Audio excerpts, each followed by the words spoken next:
राज्य के सबसे ताकतवर इंसान को अगर पुलिस या ईडी गिरफ्तार कर ले तो आप क्या कहेंगे? और वो कौन कौन सी धाराएं हैं और कौन कौन से केसेस हैं जिसमें एक राज्य के सबसे ताकतवर इंसान को गिरफ्तार किया जा सकता है? ताकतवर कैसे बना जाता है? मान लीजिए देश के जो प्रधानमंत्री हैं वो सबसे ताकतवर इंसान है इस देश के, तो राज्य के लिए उनका सबसे ताकतवर जो शख्स होगा वो होगा मुख्यमंत्री। दूसरा जो सेकंड पावरफुल होता है वो कहलाता है गृह मंत्री, क्योंकि उसके पास पुलिस की पावर भी होती है। लेकिन राज्य में सबसे ताकतवर मुख्यमंत्री ही होते हैं। अब मुख्यमंत्री को अगर गिरफ्तार करना हो तो कौन कौन सी धाराएं लगाई जाती हैं, किन गुनाहों पर उन्हें गिरफ्तार किया जा सकता है, इस डिकोडिंग क्राइम में आज आपको वो भी बताएंगे।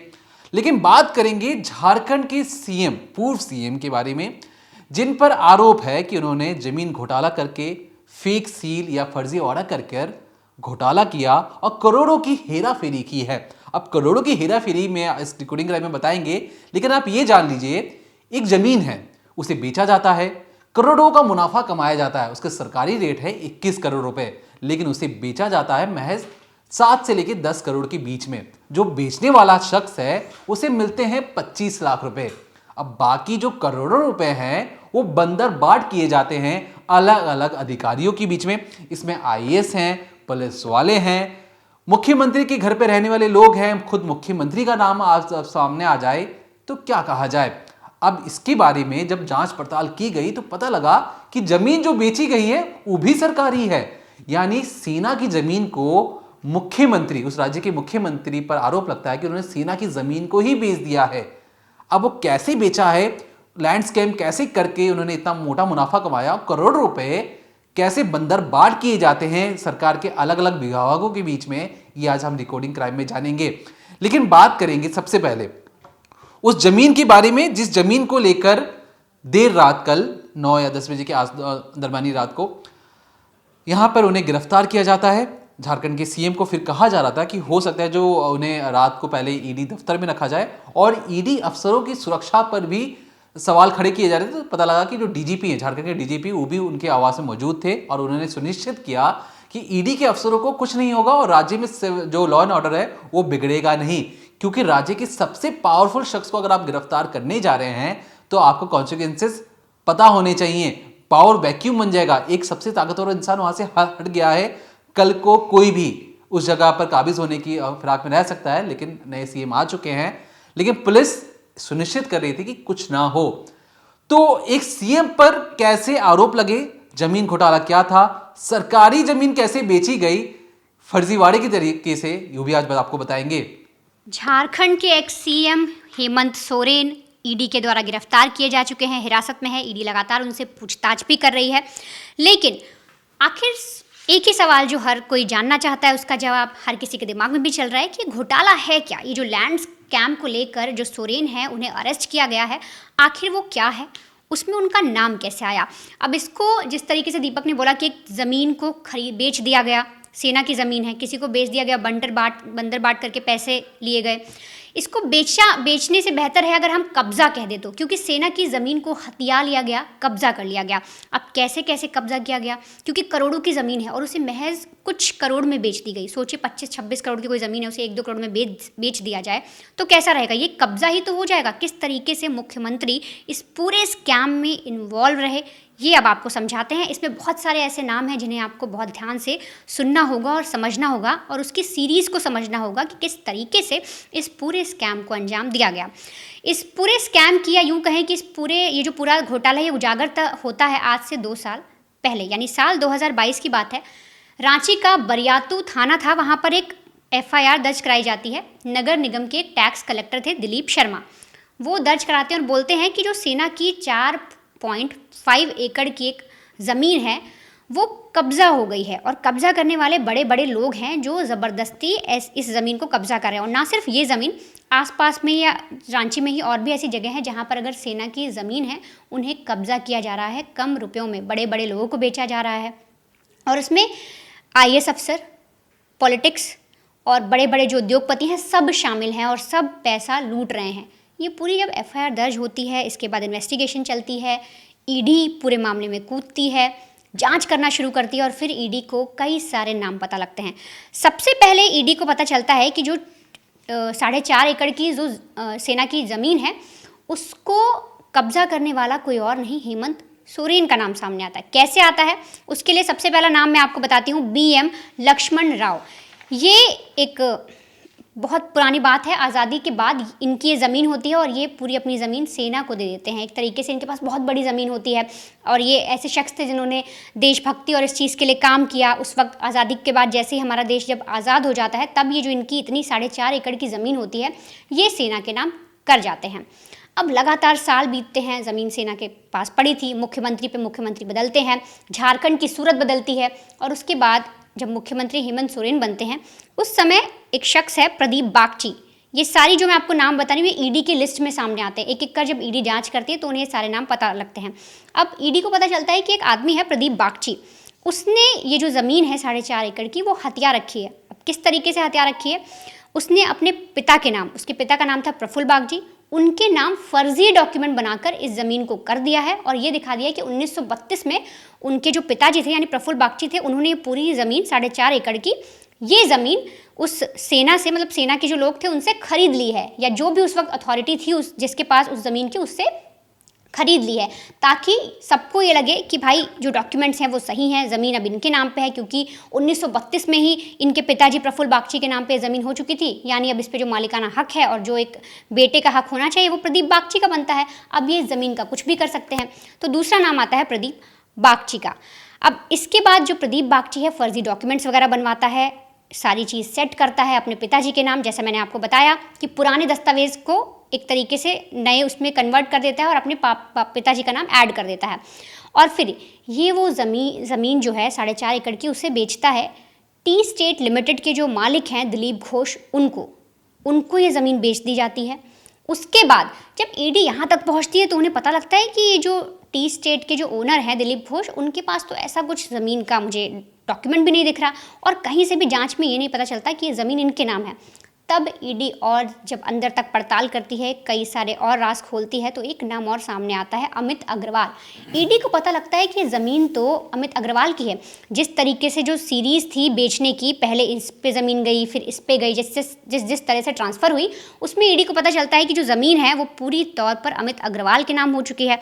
अब अमित अग्रवाल के नाम पर जब जाँच पड़ताल की जाती है तो पता लगता है कि वो उस वक्त के मुख्यमंत्री रहे हेमंत सोरेन के बहुत करीबी हैं, उनके रिलेटिव हैं।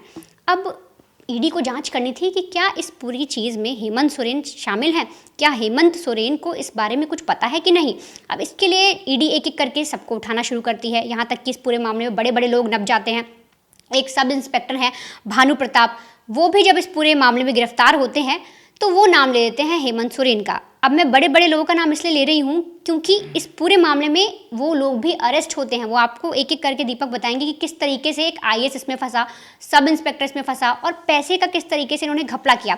लेकिन साफ तौर पर इन्होंने जो ज़मीन है वो कब्जा ली और इस पूरे कब्जे में जो भानु प्रताप है, जो सब इंस्पेक्टर है, वो हेमंत सोरेन का नाम ले देता है कि हेमंत सोरेन इसमें शामिल हैं, उन्होंने हमारी मदद की है। अब मदद किस तरीके से की है, क्या पैसों का लेन देन हुआ और पैसे किसको ट्रांसफ़र हुए और किस तरीके से इस ज़मीन को कब्जा किया गया। और ना सिर्फ ये 4.5 एकड़ की ज़मीन, वहाँ पर और भी ऐसी ज़मीन है, कोई 8 एकड़ की है, कोई 2 एकड़ की है, जिन पर इस तरीके से कब्जा किया गया कम पैसों में। वो कैसे किया गया, हेमंत सोरेन पर अब क्या क्या और इल्ज़ाम लग रहे हैं, आप वो भी समझिए।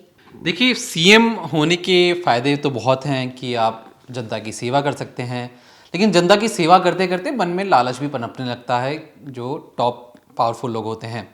अब मैं ऐसा क्यों कह रहा हूँ, जो भी आपको पंडिता ने चीज़ें बताई कि जो प्रदीप बागची था उसने ज़मीन बेची और उसने 1932 का डॉक्यूमेंट दिखा दिया कि भैया देखो मेरे पास तो ओरिजिनल डॉक्यूमेंट है। अब 1932 का डॉक्यूमेंट आज के समय में मिलना बहुत मुश्किल है। सबसे पहला सवाल जो ईडी के मन में आया कि भाई प्रदीप बागची के पास 1932 का डॉक्यूमेंट अब तक कैसे आया।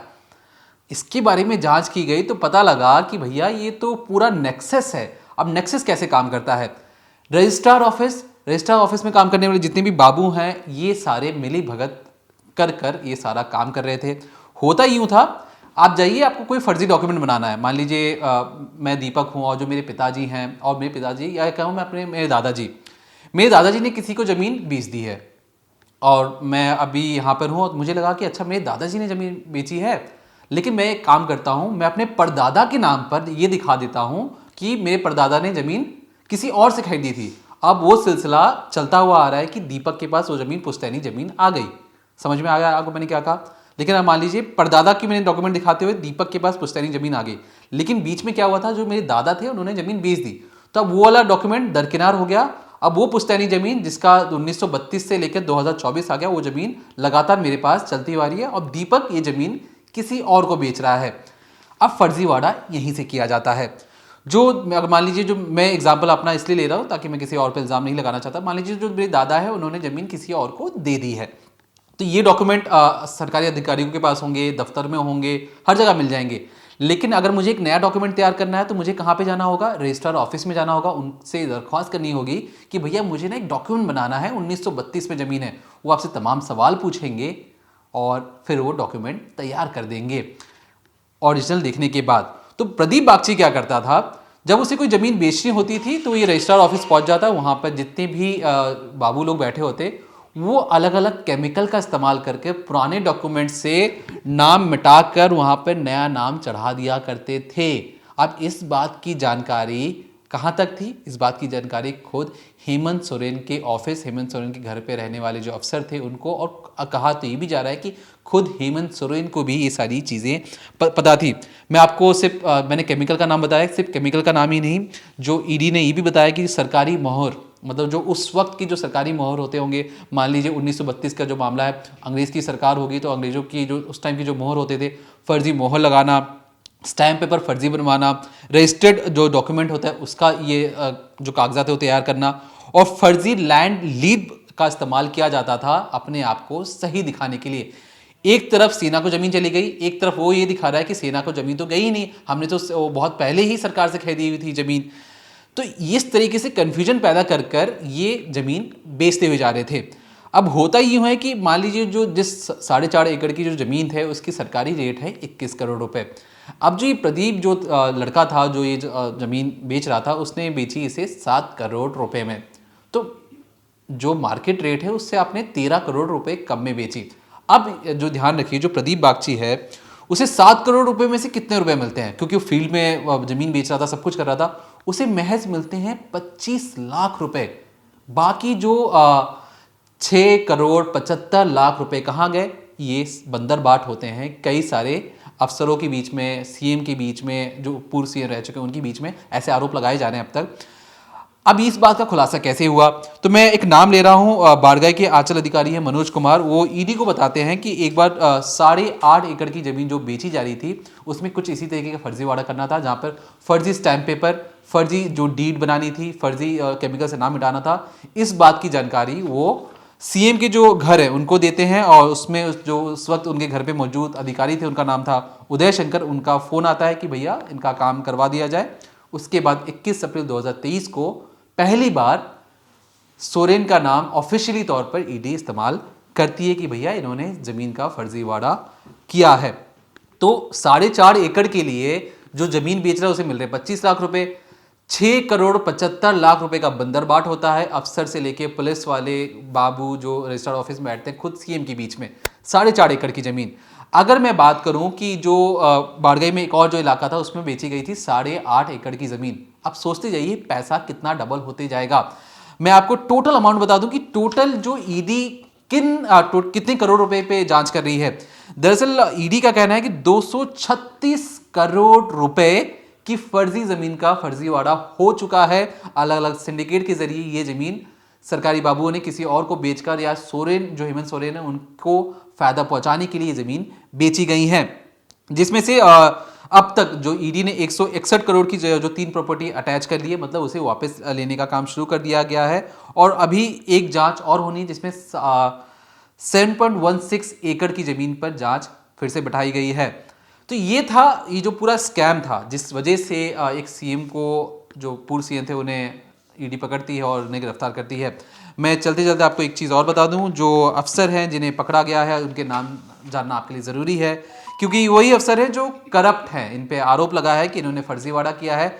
मैं नाम इसलिए ले रहा हूँ क्योंकि ईडी ने इनका नाम बताया है, और ये नाम आपके लिए भी जानना ज़रूरी है, क्योंकि ये हमारे जो सिस्टम में रह के जो हमारे सिस्टम को दीमक की तरह अंदर से खाकर उसे खोखला कर रहे हैं, उनका नाम भी आज बताना उतना ही ज़रूरी है। नाम है उनका प्रदीप बागची। जिस तरीके से वनिता ने आपको बताया कि ये वो मेन डीलर था जो ज़मीन बेच रहा था। इसने तो अपने परदादा के नाम पर ही ज़मीन फर्जीवाड़े तरीके से करवा ली थी। दूसरा नाम है अफसर अली, इम्तियाज़ अहमद, सद्दाम हुसैन, तहला खान, भानु प्रताप प्रसाद और फैज़ खान। भानु प्रताप सब इंस्पेक्टर थे पुलिस में, बाकी तो बड़े बड़े अधिकारी हैं। और सीधे तौर पर जो मैं आपको एक और नाम बता दूं, ये नाम है उनका मनोज कुमार। ये भी एक अधिकारी हैं जिन्होंने नाम हेमंत सोरेन का लिया, उसके बाद ये सारा मामला खुलता है। तो ये जितने भी करोड़ों रुपए का एक राज्य का सबसे ताकतवर इंसान अगर वही करप्ट हो जाए तो उसके नीचे काम करने वाले लोग क्या करेंगे। मुख्यमंत्री सीधे तौर पर नीचे ऑर्डर दे रहा है कि भैया तुम फर्जी डॉक्यूमेंट बना दो और ये जमीन मेरे भाई के नाम पे करवा दो या उस जगह करवा दो, क्योंकि मैं ताकतवर इंसान हूँ। कंप्लेन करोगे तो किससे करोगे। वो ये भूल जाते हैं कि हमारे देश में ईडी है, पुलिस तो है, पुलिस आपके कंट्रोल में है, पुलिस आप जो बोलोगे वो करोगे, लेकिन तमाम सेंट्रल एजेंसियां भी हैं जो खास तौर पर आप पे नज़र रखती हैं। अगर कोई आरोप लगाता है करप्शन का तो उसकी जांच भी उतनी ही तेजी से होगी। अब जांच में अगर सीएम को गिरफ्तार करना है तो वो कौन कौन से गुनाह हैं। सीएम को गिरफ्तार करना, कोई सीएम आम इंसान नहीं है। सीएम को गिरफ्तार करने के लिए वो तमाम सबूत चाहिए, आपके पास बहुत सारी चीज़ें चाहिए। तो वनिता आपको बताएंगी कि वो चीज़ क्या है। अब ये पूरे स्कैम में जो बाबू आईएएस हैं वो मिले हुए हैं, पुलिस वाले मिले हुए हैं, मुख्यमंत्री मिले हुए हैं, साथ ही साथ जो उद्योगपति हैं वो भी मिले हुए हैं।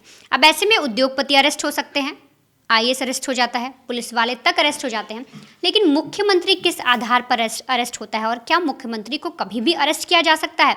तो इस डिकोडिंग क्राइम में मैं आपको बताती हूँ कि देखिए, सिविल केस होते हैं, क्रिमिनल केस होते हैं। क्रिमिनल केसेस आप सब बहुत सारे लोग जानते होंगे, जिस तरीके से मर्डर, रेप, क्या अटेम्प्ट टू मर्डर, इस तरीके के जब चार्जेस लग जाएं, 302, 304 की जब धाराएं लग जाएं तो बन जाता है आप पर क्रिमिनल केस। एक होता है सिविल केस। सिविल केस की बात करें कि हम अपने पर्सनल राइट के लिए, जैसे कि ज़मीन का अगर फैमिली में कोई डिस्प्यूट चल रहा है, फैमिली में और कोई डिस्प्यूट है या पर्सनल कोई प्रॉब्लम है, साथ ही साथ आपके बिजनेस में कोई आपका लॉस हो रहा है या बिजनेस में आपकी कोई प्रॉब्लम हो गई है आपके पार्टनर के साथ, यानी बिजनेस पार्टनर के साथ, तो इस तरीके के जो भी विवाद होते हैं या जो केसेस बनते हैं वो सिविल केस में आते हैं। अब इन दोनों में ही मुख्यमंत्री को गिरफ्तार किया जा सकता है। अब जैसे यहाँ पर हेमंत सोरेन पर सिविल केस बन रहा है, तो उसके आधार पर अगर मैं आपको बताऊँ तो एक सिविल कोड प्रोसीजर होता है, यानी कोड ऑफ सिविल प्रोसीजर, उसमें 135 के तहत ये होता है कि मुख्यमंत्री को अरेस्ट किया जा सकता है। लेकिन अगर मुख्यमंत्री को अरेस्ट करना है तो जो सदस्य हैं, वहाँ के अध्यक्ष हैं जो विधान परिषद के, उनसे आपको अनुमति लेनी होगी। आपको ये बताना होगा, चाहे वो ईडी कर रही हो गिरफ्तार या सीबीआई हो, कोई भी हो, उससे पहले ये बताना होगा कि देखिए ऐसे ऐसे चार्जेस हैं मुख्यमंत्री जी पर, कई दिन से जांच चल रही है, फिलहाल हमें ये सबूत मिले हैं, तो हमें आपसे अनुमति चाहिए कि हम उन्हें हिरासत में ले सकें या हम उन्हें गिरफ्तार कर सकें। इस तरीके की उनसे आगे की पूछताछ करनी है। बाकायदा एक प्रॉपर रिपोर्ट, एक प्रॉपर डॉक्यूमेंट के आधार पर आप उन्हें अरेस्ट कर सकते हैं। और साथ ही साथ सिर्फ इतना ही नहीं, आपको ये भी बता देती हूँ कि कुछ दिनों का भी हेरफेर होता है, कि कुछ दिन ऐसे होते हैं जिसमें मुख्यमंत्री को गिरफ्तार किया ही नहीं जा सकता, भले आपके पास कितने ही सबूत हो।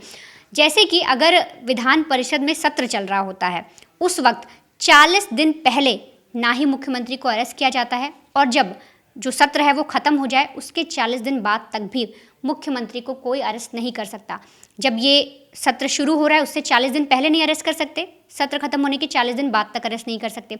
उसके बाद जब आपका सत्र खत्म हो गया तब आप जाकर, अगर आपके पास सारे डॉक्यूमेंट हैं, आपके पास ऑर्डर है कोर्ट की कि ठीक है जांच चल रही है, अब हमें इन्हें अरेस्ट करना है, तो आप जाकर अध्यक्ष से पहले साइन लीजिए, उनसे अनुमति लीजिए कि हाँ ठीक है हम इस मामले में उन्हें अरेस्ट कर सकते हैं, और फिर जाकर चाहे ईडी हो चाहे सीबीआई हो, जाकर मुख्यमंत्री को सीधे अरेस्ट कर ले।